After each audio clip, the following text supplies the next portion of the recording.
Ito na nga pala ang day 2 at part 2 sa travel namin papuntang Palawan. Nga pala guys, sobrang saya ko kasi mabibili ko na din ang aking camera ng gusto. Ito nga pala ang Insta360 X3.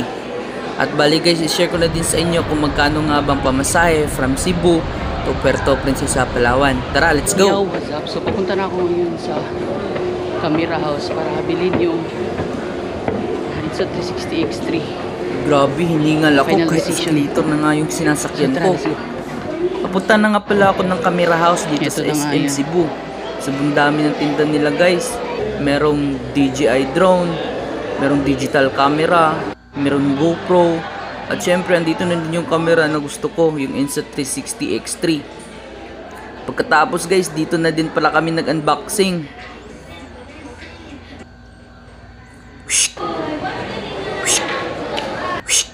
At syempre, si-share na din yung unang nakahawak ng ating camera. At syempre guys, di ako nakatiis, hinawakan ko talaga kasi excited eh. Pagkatapos tinis na din namin yung selfie stick, yung invisible stick kahit hindi naman kailangan. At yun na nga guys, ang stick na pala ay hindi siya kasama. Binili ko din siya. At yun na nga guys, napunta na nga kami doon at sumakay na din kami ng taxi kasi 2 PM na. Ngayon guys, pagdatingan namin doon, kumain kami agad kasi sobrang gutom namin. Sobrang gusto sa bilis namin kumain guys. Di ko na malayan guys, pati yung pagkain ng kasama ko, nakain ko na din pala. Grabe naman. So bali guys, ang pamasahe nga pala namin from Cebu to Palawan ay 2.6 at ang pabalik naman po guys ay 3.3. So bawat isa po yan guys kasi back and forth nga po yung pala yung pinooking namin. Tip nga pala guys, dapat nakabooking kayo advance para makamura kayo. Yun na nga yung ginawa namin. Yo, what's up guys? We are now flying in the plane.